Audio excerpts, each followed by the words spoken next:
So I just want to remind, some of the young people heard this the other day, but I want to remind, we have more young people here today, and that is, it's very important to read the Bible for yourself, by yourself, with understanding. So pick a place in the Bible that either has some place in the Bible that you don't know enough about or you're interested in, or if there's some aspect of your life that you're struggling with, get with somebody who can tell you some area of the Bible that you can read.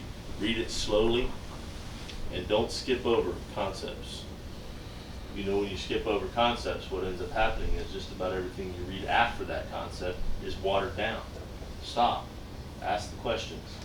Look at the Strong's. Go back to the Hebrew in the Old Testament, the Aramaic. Go back to the Greek in the New Testament. Find out what that original word meant. Right? And if that's not satisfactory, of course, you can do this, but do this carefully, because you can get run afoul. Just Google stuff. You can get good Webster's definitions of stuff, but you can't always count on them. And then, of course, if Strong's isn't working for you and you don't get any good sound answer from any other source, what can you do? Ask somebody, right? Because if I don't know the answer, I'll work hard to get you an answer. I might not have the answer for you right away, but I'll try to get you one. But there's a lot of times when you're reading the Bible by yourself, for yourself, and the reason why I say with understanding is, every once in a while you come to a thing that you're sure you know what it means. And that's because the Bible is given to us in English, and it's our language. So we think we understand it, but it doesn't necessarily mean that we understand everything. And I've used this example before, but I want to use it one more time because I see some young people that I didn't see before. Go over to Hebrews 13:16.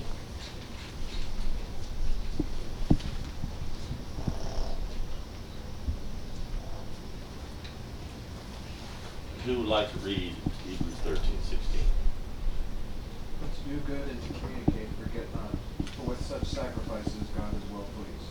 Okay, cool. Next verse. I know what that means.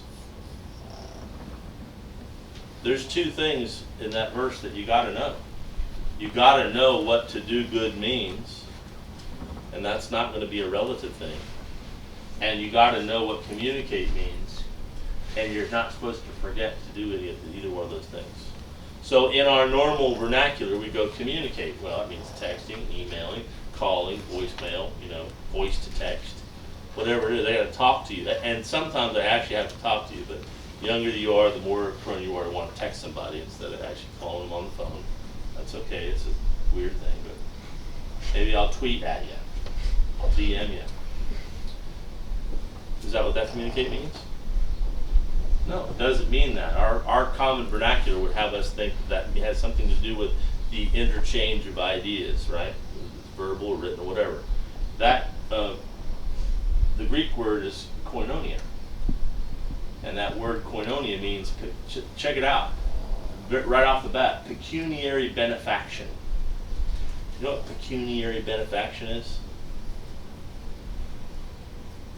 Pecuniary has to do with money, finance. And benefaction has to mean to bestow upon somebody, right? And it means also distribution. Distribution in fellowship. So what does that communicate mean? It doesn't mean to talk. It means to help one another out. You see somebody, one of your brothers and sisters with a need, you provide for that need, whether that's a temporal need, whether that's a spiritual need, whatever it is. That's what that communicate there means. And now you go to the do good. Do good. You do-gooder. What does it mean?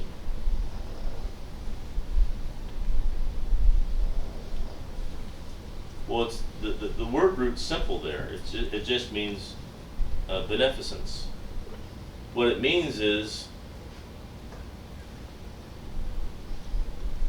consider God in your ways and do things the way God said to do them. That's for yourself, right? And then you look out upon those who you're amongst, and you help. You're helping yourself, believe me, when you're doing good, and you help them, so you have this